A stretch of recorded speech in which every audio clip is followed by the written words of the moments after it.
Bienvenue dans le vestiaire avec Nicolas Saint-Pierre. On poursuit la discussion sénateur et hockey universitaire avec Patrick Grandmaître. Un gars de Hall ayant joué au hockey en LHJMQ universitaire en Europe, depuis 10 ans, il dirige les champions en titre au Canada, les GGs de l'Université d'Ottawa.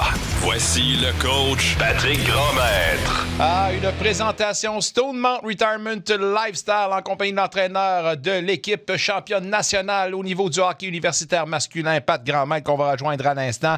Pat, faut que tu me parles de tes impressions en tant que fan d'entendre et de voir Brady gonflé à bloc, prêt à revenir à part de ça. C'est sûr qu'on n'a pas le choix de s'exciter un tout petit peu, là.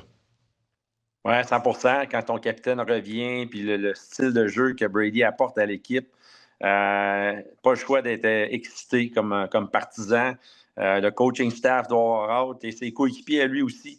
Donc, j'ai très hâte de voir la réaction là, de l'équipe. Quel style de jeu? Est-ce qu'on va se la couler un peu plus douce parce que là, notre chef revient? Ou est-ce qu'il fait juste réintégrer l'alignement puis on continue sur cette bonne lancée là, que les sénateurs ont au mois de novembre?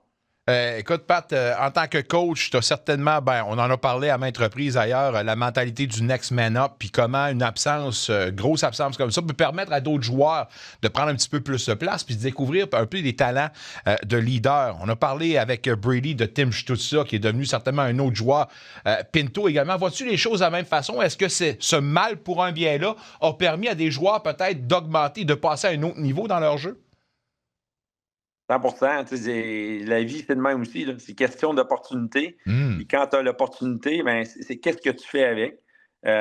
Oui, c'est certain là, que Brady va revenir et il va reprendre sa place au niveau de la première ligne, premier avantage numérique. Mais pour moi, qu'est-ce que ça donne? C'est que ça te donne confiance en tant qu'entraîneur de les joueurs qui ont eu cette opportunité-là puis ont bien fait. Ça te renforcit, ça te soulage un peu quand tu as des moins bons match-ups contre une bonne ligne. Je dis, écoute, cette ligne-là, ça fait 2 mois qu'ils jouent des grosses minutes. Ça ne me dérange pas trop que le match-up n'est pas très bon contre l'autre ligne adverse. Ça fait 2 mois qu'il réussit ces genres de situations-là. Donc, je pense que c'est de bon augure. Ces joueurs-là qui ont eu des bonnes opportunités de jouer de la glace de plus, ils ont une certaine confiance, ils ont un rythme. Maintenant, c'est d'apporter ça aux prochains trios qui se font... je ne veux pas rétrograder sur un autre trio, mais qui s'en viennent maintenant sur un différent trio. C'est à eux là, d'amener cette confiance-là sur le prochain trio qui vont être dessus. Linus Ullmark semble en ce moment avoir beaucoup de confiance, puis on en parlait tantôt avec Julian McKenzie. Je me disais qu'il semble être passé à un autre côté, a tourné le coin.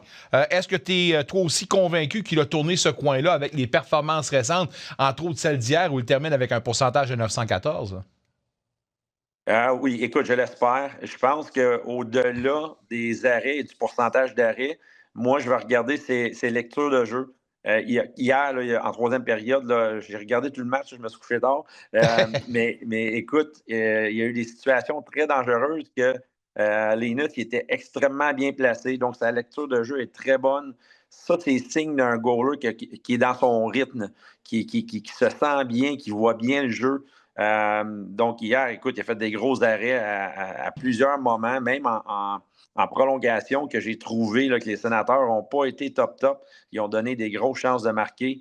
Mais c'est signe d'un bon gardien de but et d'une bonne équipe qui trouve des façons à gagner des matchs différemment. Comme vous l'avez dit là, plus tôt, là, je pense que c'est le premier match de l'année là, que Ullmark il vole. Oui. On va parler du match qui a volé, mais je pense vraiment que c'est la troisième période parce que les sénateurs ont été très bons en première, puis une partie de la deuxième période. Puis des fois, c'est ça te prend. Hein? Ça te prend un joueur qui prend l'équipe sur son dos, que ce soit Sanderson, Stützle ou les gros canons, ou des fois un gardien de but qui fait les gros arrêts puis qui te donne une chance d'aller chercher un 2 points sur la route contre une excellente équipe. Puis je pense que la fiche des sénateurs est vraiment pas bonne à Vegas, donc c'est un gros 2 points à aller chercher. Oui, tu as effectivement raison. Là, je pense que c'était 1-4-0-2, quelque chose comme ça. Là. Alors, grosse victoire, puis une victoire également pour le mental. Ça, c'est super. Est-ce qu'on peut parler un peu de tes protégés maintenant qui se préparent à la classique Colonel Bay? Avant de parler de ce rendez-vous contre les Ravens en 20 semaines, revenons à cette rencontre. Victoire de 2-1, match serré contre McGill. Satisfait quand même du résultat? Ouais, j'imagine. Oui, exactement. Écoute, c'était un match qu'on se disait qu'on se battait pour la deuxième place. McGill était en avant de nous par 2 points. Très bonne équipe, une équipe qui a une excellente relance, une bonne attaque. Donc, on les a limités à un but. Puis vraiment, le but, là, ça a été un but qui s'en allait même pas sur notre filet, là, qui a dévié sur un de nos joueurs et s'est ensuite a battu la Pena. Ça a été un bon match, surtout une bonne deuxième période là, où on a tiré, je pense, 22 fois au but. On a fini par marquer le but gagnant. C'était 1-1. Il restait 50 secondes. Un excellent jeu d'un jeune Gatinois, Marc-Antoine Séguin. Donc, grosse victoire. Notre mois de novembre est très bon. Là. Je cogne sur du bois là, dans le sens que on a une défaite en prolongation et juste des victoires. Il reste 2 matchs ce mois de novembre ici là, qu'on joue demain et samedi, qu'on veut continuer cette lancée-là. Oui, puis on espère évidemment que vous allez le poursuivre. Avant justement de parler de ce qui vous attend en fin de semaine, je veux demeurer sur le sujet de McGill. McGill qui est une des grandes universités, non seulement au Canada, mais en Amérique du Nord. Puis McGill qui a annoncé récemment qu'elle allait tout simplement là, enrayer 25 de ses programmes sportifs. Donc, 25 programmes sportifs de la grande McGill disparaissent du tout au tout comme ça. Toi-même, un artisan au niveau universitaire, ta réaction à tout ça et qu'est-ce qu'on doit comprendre de cette nouvelle-là? Écoute, je suis content qu'on l'aborde dans le sens qu'il y a beaucoup à comprendre là-dedans. C'est des équipes, et il y a plusieurs universités, là, comme à l'Université d'Ottawa, on a énormément de clubs sportifs. L'escrime, la danse, nomme-les, là, il y a du Quidditch à l'Université d'Ottawa. Là. Écoute, ils portent les couleurs de l'Université Wow. d'Ottawa, mais c'est catégorisé sous certains termes spécifiques.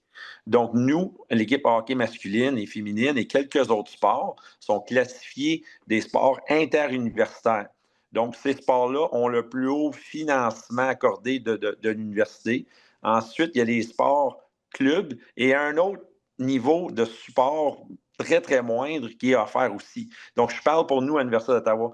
On a eu un remaniement aussi à l'Université d'Ottawa. Ça n'a pas fait autant de grandes vagues. Ça a été plus graduel que 25 clubs qu'on reclassifie, plus ou moins. Là. Mais on l'entend par certaines autres universités qu'il y a un remaniement. Il y a eu des coupures gouvernementales, tant au niveau de la province de l'Ontario que du Québec, que les universités ont plus de difficultés à se financer. On peut parler là, plus particulièrement des quotas des étudiants étrangers, qu'eux, ils payent des frais de scolarité très, très élevés à comparer là, les Québécois à McGill ou même les Canadiens. Donc, à un moment donné, il n'y a plus assez d'argent. C'est pur et simple. Et il y a aussi l'autre facteur que quand tu as plein d'équipes qui portent